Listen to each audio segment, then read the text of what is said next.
when the clock here says 7, okay?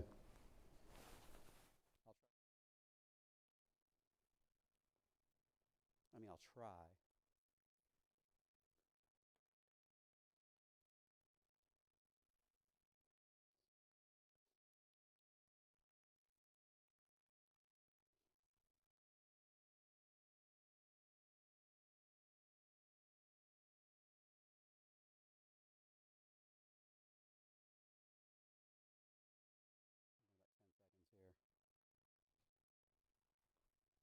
I'll talk for like 10 or 15 minutes.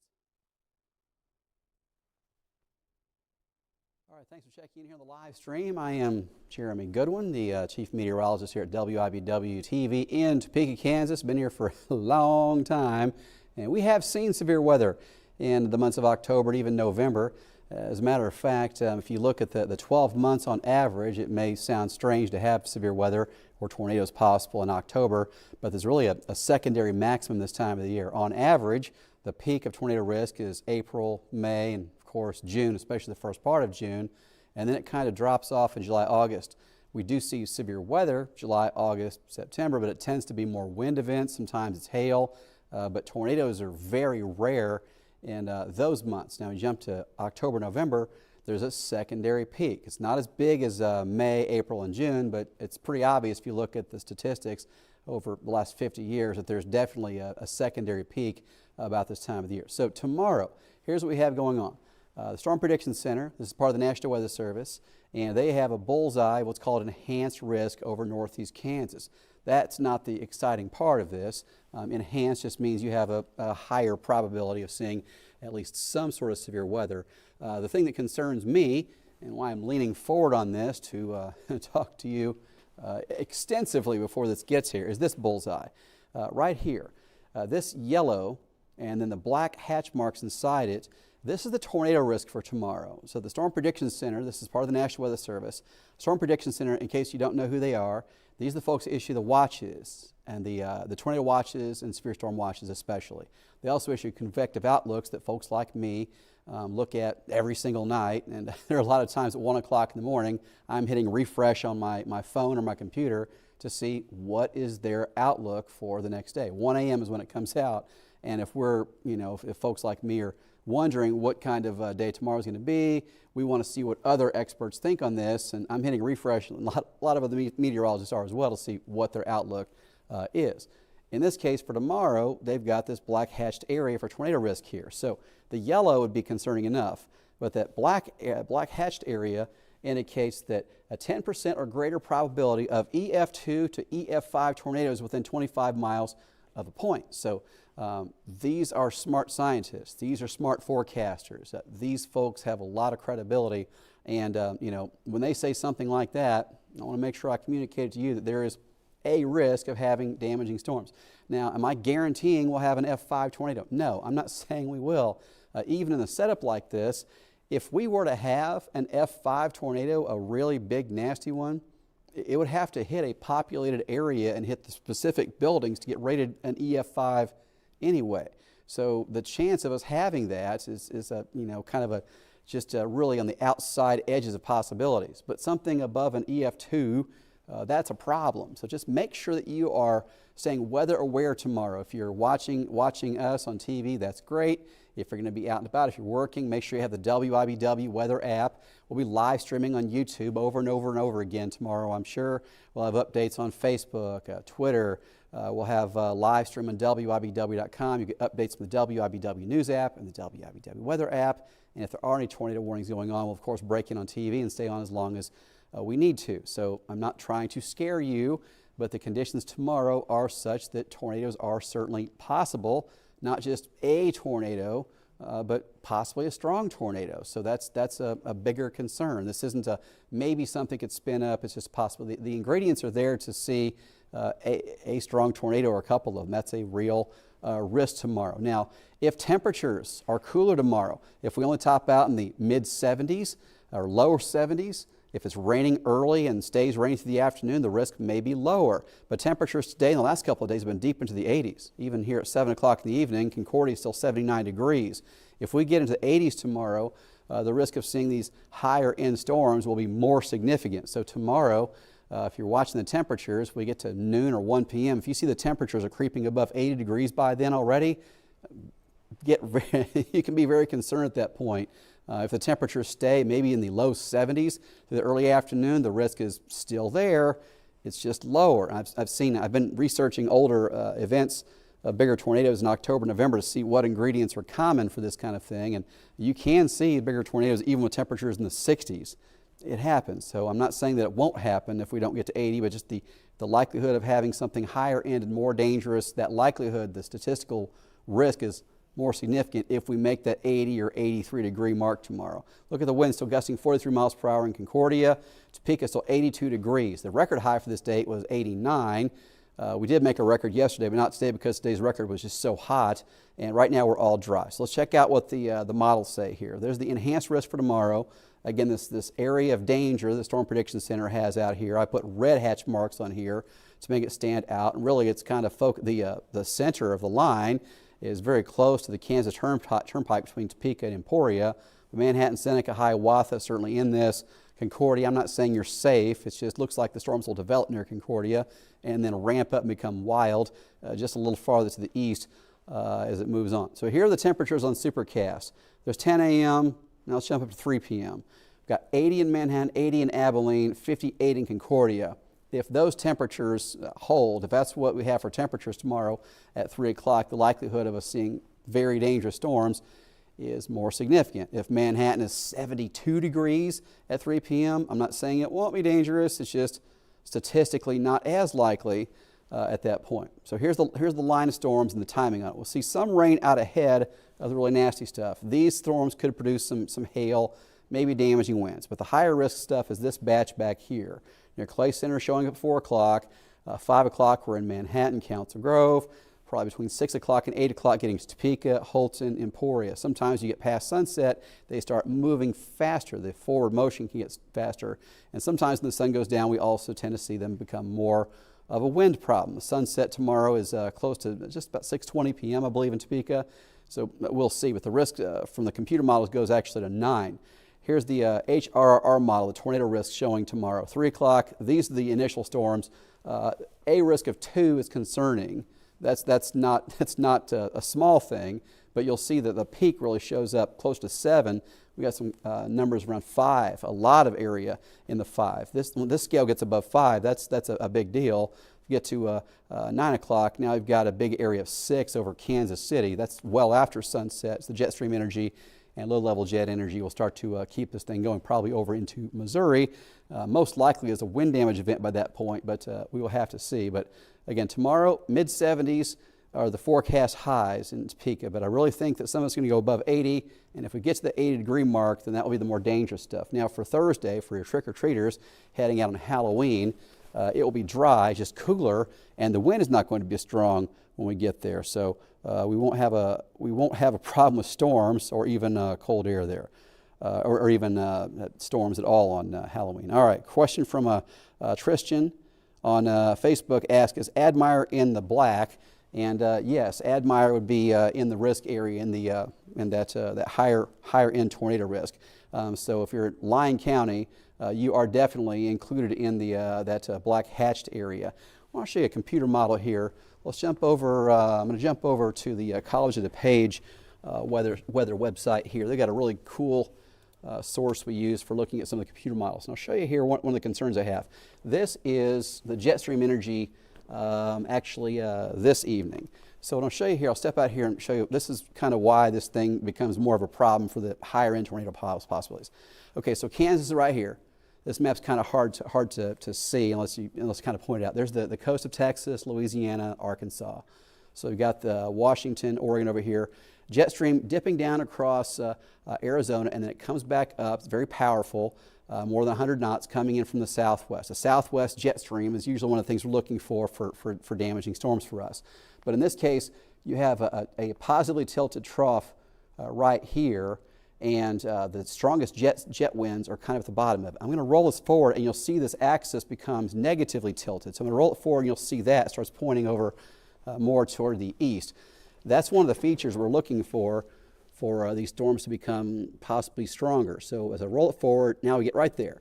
That is tomorrow evening. And now the base of this trough is this way. It's negatively tilted now.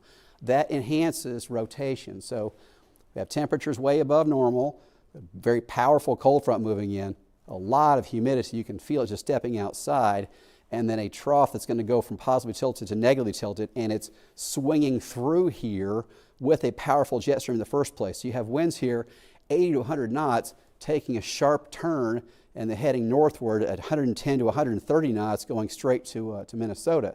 So that shape of the jet stream and the fact that it's swinging through, becoming a negatively tilted trough at the 250 millibar layer, in case you want to pass the quiz later, that's one of the things that I look for very closely when I'm trying to see how dangerous these storms can be. So that's one of the things that I'm looking at. I know other folks are as well. Okay, so Brenda asked me, will Manhattan be in a tornado risk? Yes. Yes, Manhattan will be in a tornado risk tomorrow for sure. And that's probably going to be at 4 or 5 p.m. would be the most significant time of risk for Manhattan, most likely. For wherever you are, when the wind shifts around to the west and the northwest, your risk of seeing tornadoes will drop off pretty dramatically once the wind shifts around to the west and northwest. As long as you have a south wind or southeast and the temperature is warm and the humidity is super high, the risk of seeing rotating storms will continue. But once you see that wind shift around to the west and northwest, not immediately, but for a good 15, 30 minutes, once it's gone for 15, 30 minutes, then you're probably going to be just fine wherever you are. So 79 degrees Concordia right now. That's the temperature even at 7 o'clock in the evening. If our temperatures are this warm tomorrow, if it's that warm this time of the evening, it's hard to imagine that we won't get this warm tomorrow. So the risk is certainly going to be there. But if we see temperatures make the low 80s tomorrow, the risk is much more significant.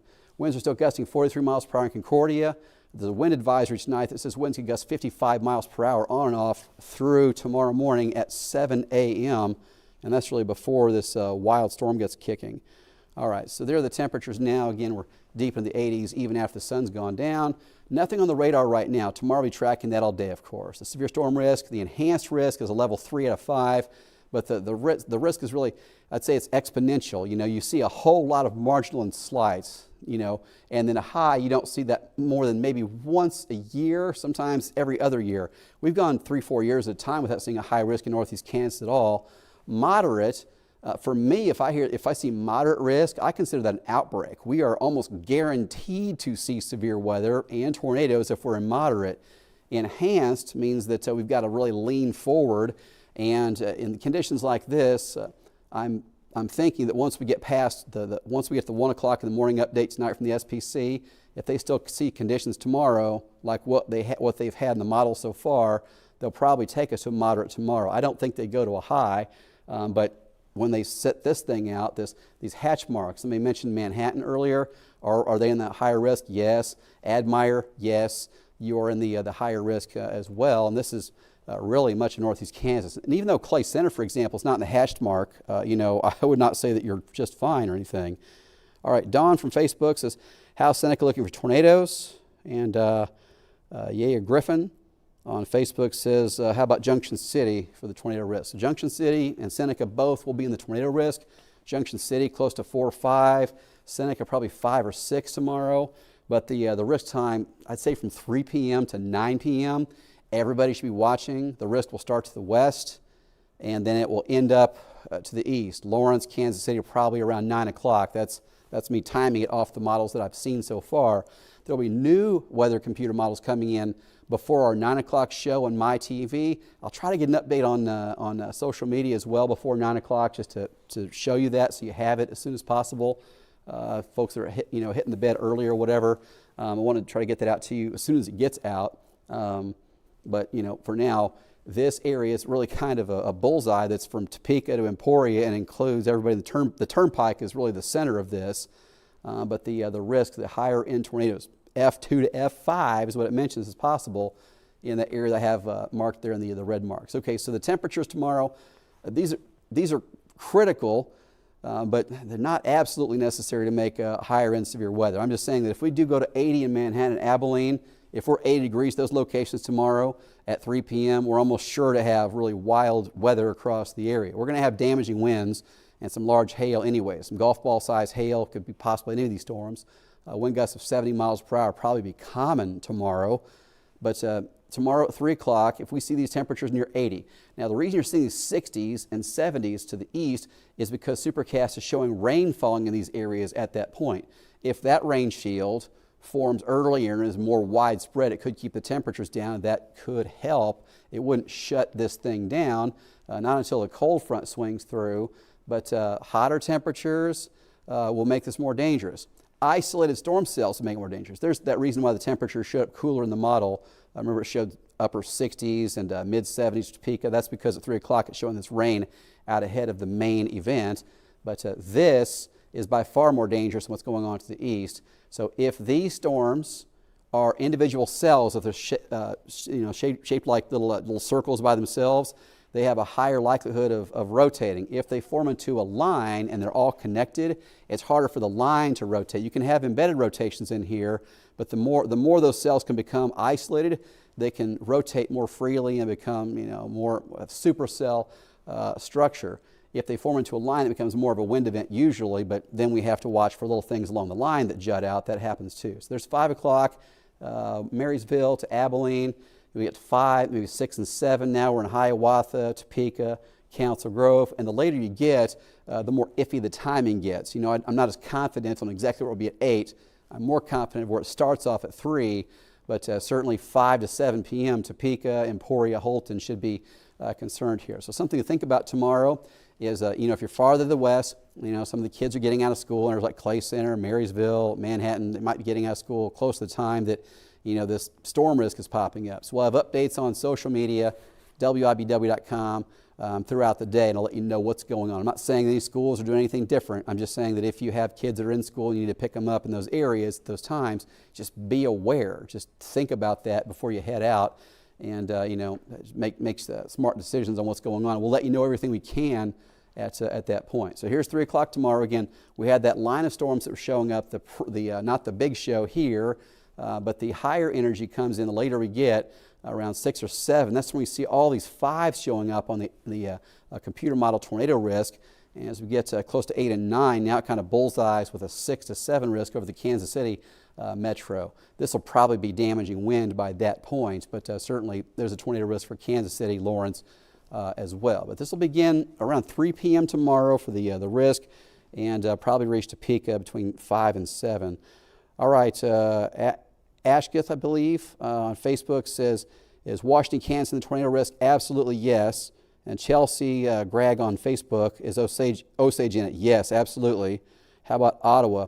Yes, Ottawa is definitely in this risk of seeing dangerous weather tomorrow. So again, I don't want to scare anybody with this. I don't. There's been many times we've had a risk, and then for some reason or another something makes it fall apart. I have real concerns about this because of the shape of that jet stream structure I showed you earlier. That's a negatively tilted trough, and the fact that it's swinging through and becoming negative at the same time that our temperatures maximize tomorrow, with the jet stream aloft that's well over 100 knots. Up to 130 by the time it swings through and heads toward Minnesota. The timing of this coming through in the heating of the day, we have dew points that are going to be deep in the 60s in late October. This is a really unique setup, and it reminds me of a setup from 2013. I'm looking at the different events to try to find other things that are similar, but this is a unique, weird one for us. So again, we're likely to have severe storm tomorrow afternoon, beginning around 3 p.m. is when I think the highest risk really begins.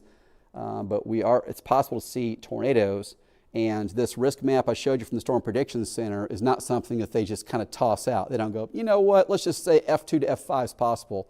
I mean, this is something that's unique, especially to see that in late October. So I mentioned earlier on this, the reason that you'll see this risk here is 2% here, then a 5%. So these are a tight gradient here of these numbers, going from 0 to 2 to 5 to 10 over maybe 30 miles, maybe 40 miles there. And then it spreads out over here. You got 10, 5, and then a couple hundred miles later, you go to the 0. The reason it spreads out like this to the east is there's a confidence level of this may form as far northwest as Belleville. Probably not farther west than Belleville or Beloit here.